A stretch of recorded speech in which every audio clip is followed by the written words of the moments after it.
যুক্ত ক্রিয়াযোগ, সুষুম্না অন্তর্মুখী প্রাণায়াম, সম্ভাবী মহামুদ্রা, কপালভাতি শিখতে চাইছেন? আত্মসূর্যই আমার রূপ, উহাই ওঙ্কার, উহাই স্থির ঘরে পৌঁছাইবার রাস্তা। কারণ তুমি যত যত আত্মসূর্য দেখতে থাকবে, তত তুমি মনকে ছাড়তে থাকবে। মন, চঞ্চল মনকে যত ছাড়তে থাকবে, তার অপোজিট কি? যোগীরাজ সাধন উপদেশ আর অর্জুনাচার্যের সাধন উপলব্ধি, গোপন কথা, এই বইটা এসে গেছে। চঞ্চলের অপোজিট কি? স্থির। তোমাকে স্থিরত্ব আনতে লাগবে না, চঞ্চলকে সামলাও, স্থির আপনি আসবে। তোমরা যারা মোটা মানুষ, তারা কি করবা? রোগা হতে লাগবে। রোগা হওয়ার দরকার নেই, তুমি ফ্যাটকে রিডিউস করো, তাহলেই হয়ে যাবে রোগা। বড় বড় চোখ তো, কিছু একটা পড়ছে বুঝলাম।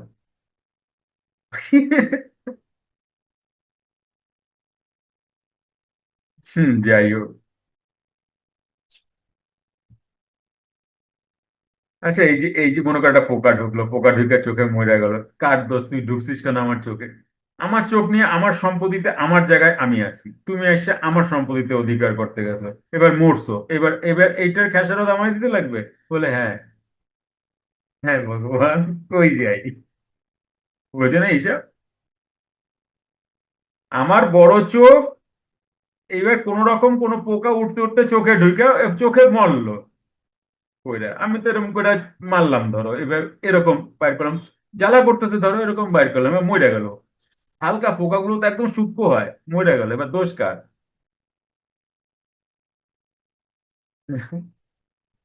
দোষ নাকি আমারই? আমার প্রপার্টিতে এসে মরলো, বেকার আমারে বদনাম করে দিয়ে গেল, তাই না? কি বলে আলপনা? আমি যাই না ওদের পাড়ায়, ওরাই আইনি।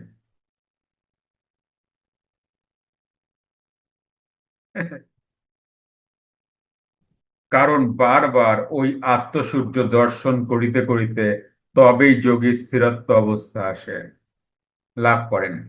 স্থির অবস্থায় আর দেখা দেখি নাই, জানাজানি নাই। নাককে ওপর, ताक के भों के ओपोर, कपाल के बीच में ताकत, ठहर रहना कठिन है। इसी से स्थिति पद यानी समाधि होता है। নাকের ওপর দুই ভ্রূর মাঝখান ললাটে চক্ষুদ্বয় ঊর্ধ্বস্থিত অবস্থায় স্থির করিয়া তাকাইয়া থাকা বড়ই কঠিন। হ্যালো, কে কে প্র্যাকটিস করতেছো হাত তোলো তো। নামটা দিয়েছি যুক্ত ক্রিয়াযোগ। তোমরা আমার কাছে যা শেখো যুক্ত ক্রিয়াযোগ, ক্রিয়াযোগ নাম দেই নাই। কিন্তু তুমি দেখতে পাচ্ছ তো কিভাবে রেডি হচ্ছে তুমি? হাত নাও। বুঝতে পারছো তো কিভাবে রেডি হচ্ছে তুমি? পুরাণ পুরুষ প্রমাণ নিয়ে নাও না, কিভাবে রেডি হচ্ছে তুমি বুঝতে পারছো? কিন্তু কেউ বুঝবে না যে আমি কি কি, যেদিনকে তুমি অ্যাকচুয়াল পাবা, আরে তো আমার সবই করা, আমি তো এই ফর্মে পাই নাই, কিন্তু এই ফর্মে পাইছি, আমার তো চেনা রাস্তা হাঁটলেই হয়। এই হচ্ছে যুক্ত ক্রিয়াযোগ। শ্বাসে মন, শ্বাসে মন, শ্বাসে মন বলি না, এটা ক্রিয়াযোগেরই অঙ্গ। আরেকটা করাচ্ছি না এখন, সহং। এটাকে কি বলে জানো? বেড়া দেওয়া বলে। মূল বিষয়টাকে বেড়া দেওয়া, মানে যাতে করে তোমার পুরো ফাউন্ডেশনটা রেডি হচ্ছে। আমার মতো কষ্ট করতে হবে না তোমাদের। ফাউন্ডেশন আগের থেকে রেডি করছে তোমরা, পুরো ফাউন্ডেশন ক্লাস বলতে পারো এটা। নাকের ওপর দুই ভ্রূর মাঝখান, দুই ভ্রূর মাঝে ললাটে চক্ষুদ্বয় ঊর্ধ্বস্থিত অবস্থায় স্থির করিয়া তাকাইয়া থাকা বড়ই কঠিন, কিন্তু এই প্রকারে থাকিতে পারিলে স্থিতিপদ অর্থাৎ সমাধি হয়। তুমি কিছুক্ষণ তাকায় থাকার পরে দেখো, তোমার অনেক কিছু বিস্মরণ হয়ে যেতে থাকবে, এটা ঘোর নেশা টাইপের আসতে থাকবে।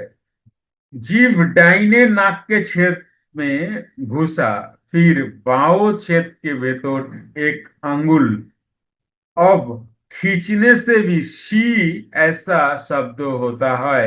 আউর ফেকনে সে ভি।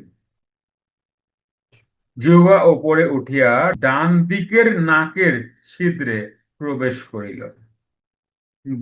গরুকে দেখো না, কৃষ্ণর বাহনকে গরু। গরুকে গরুকে কেন রাখলেন বেদব্যাসজি? খেচুড়ি মুদ্রার প্রতীক। দেখবা গরু একটা জিভ দিয়ে ডান নাকের এখানে ঢোকাচ্ছে। ইজি, ওর কাছে ইজি ডান নাকের ফুটাতে ঢোকানো।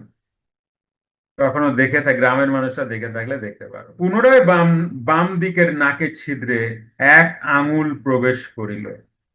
আচ্ছা, তোমরা কি মনে করতেছো যে জিপটা নিয়ে এসে এইখানে বাইরে বাইরে, না এটা ভেতর ভেতর যাচ্ছে? কিন্তু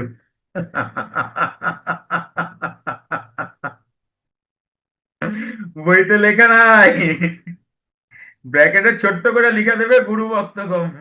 এই অবস্থায় প্রাণায়াম টানিবার সময় ও ফেলিবার সময় উভয় সময় সি শব্দ, সি এইরূপ শব্দ হইতে থাকে। উত্তম প্রাণায়ামে শিশি শব্দ বাহির হয়। जीभ दोनों नाक के छेद के ऊपर चला और जो शून्य बाहर सोई ভেতর দিকলাই देता है। জিহ্বা আরো উপরে উঠিয়া উভয় নাসাপুট অতিক্রম করিয়া আরো উপরে উঠিয়া গেল। এই অবস্থায় প্রাণকর্ম করিতে করিতে স্বচ্ছ মহাশূন্য বাহিরে এবং ভেতরে সর্বত্র দেখিতেছি। এই শূন্য মানে ভ্যাকেন্ট নয়, ফাঁকা নয়, এ অন্য এক শূন্য। ফাঁকা কিছু হয় না। এই আমার আমার কানের পাশে ফাঁকা, এই জায়গাটা মনে হয় মাথার উপরে ফাঁকা মনে হয়। হ্যাঁ, মাথার উপরে তো ফাঁকা, কিছু নাই, কোনো জায়গা ফাঁকা হয় না। আজ অব্দি কোথাও ফাঁকা নাই। বাহির এবং ভেতর এক হইয়া গেল। আকাশ নারায়ণ হয়, বা একই কথা, আকাশ নারায়ণ হয়। ব্রহ্ম ধ্যান আসল হয়, হৃদয় মে স্থিত হয়, সত্য রূপ হয়, মায়া ধোকা। এই স্বচ্ছ মহাশূন্য রূপী আকাশ তিনি নারায়ণ। ব্রহ্ম ধ্যানই আসল, ইহা সকলের করা কর্তব্য। ঠোকর ক্রিয়ার কৌশল দ্বারা গুরু ভক্ত গম্য। যখন হৃদয় গ্রন্থি ভেদ হয়, তখন হৃদয়ের স্থিতি অবস্থা লাভ হওয়ায় প্রকৃত সত্য রূপ প্রকাশিত হয়। তাহার পূর্বে যে চঞ্চল রূপ মায়া, তাহা ধোকা, অলিক। और मजा स्थिर घर का ओह मालूम होता है, बहुत देर तक ठहरे है। निर्मल आकाश बहुत ब्रह्म मालूम होता है। বই পড়িয়া উপযুক্ত শিক্ষকের নিকট শিক্ষা লাভ না করিয়া কাহারও ওই কর্ম করা উচিত নহে। এই বই পড়া কিন্তু করতে না করছে, নিচে দিয়ে দিছে দেখবা বাবা। বই পড়িয়া বা উপযুক্ত শিক্ষকের নিকট শিক্ষা লাভ না করিয়া কাহারও এই কর্ম করা উচিত নয়। দীর্ঘ প্রাণায়ামের পর এইভাবে বসিয়া থাকা উচিত। কোন ভাবে? এবার ইউটিউবে কেউ একজন বলে দিল, আমি সেটা করলাম, তারপর কি দশা হবে? 2 নম্বরে বাবা লিখছেন, পণ্ডিতগণ এই অভিমত ব্যক্ত করেন যে নিরাকার নির্গুণ ব্রহ্মের ধ্যান করা যায় না। কে বলেন? পণ্ডিতগণ বলেন। পণ্ডিতগণ এই অভিমত ব্যক্ত করেন যে নিরাকার নির্গুণ ব্রহ্মের ধ্যান করা যায় না, ইহা ঠিক নহে। তুমি জানো না, কিন্তু পণ্ডিত যেহেতু বলতে তো হবে, প্রচুর বলেন এরা, প্রচুর। স্থির ঘরে পৌঁছাইয়া অধিক আনন্দ হইল এবং ইহাও বুঝিলাম যে ওই স্থির ঘরে অধিক সময় অবস্থান করিলাম। স্বচ্ছ নির্মল মহাশূন্য রূপী ব্রহ্মকে বুঝিলাম। পুনরায় লিখিয়াছেন, স্থির বায়ুতে থাকিলে হৃদয় এমতো নির্মল হয় যে কথা কহিলে হৃদয়ে ধাক্কা অনুভব হয়। খেচুরি হইলে আকাশেতেই চলিয়া যায়, অর্থাৎ চলায় কোনো ক্লেশ বোধ হয় না। ইহা ইচ্ছা হইতে অহংকার, সেই ইচ্ছা স্থির হইলেই বুদ্ধি, তিনি ঈশ্বর। এটা কিন্তু অন্য বুদ্ধি। অলব্ধ ধন পাইলে যেরূপ তৃপ্ত মন হয়, তৎ সহস্র গুণ সমাধিতে মন তৃপ্ত হয়। ব্রহ্মশুদ্ধ অর্থাৎ কোন দ্রব্য হইতে নির্গত হয় নাই, অর্থাৎ উচ্ছিষ্ট নহে। এবং ব্রহ্মকে উচ্ছিষ্ট করাও যায় না। কেন যায় না? উচ্ছিষ্ট মানে কি জানো? কেউ বললেন, তুমি বুঝলে, এ তো বলাও যায় না। মুখ দিয়ে বলা মানে উচ্ছিষ্ট, কিন্তু সাধুর উচ্ছিষ্ট বলে না।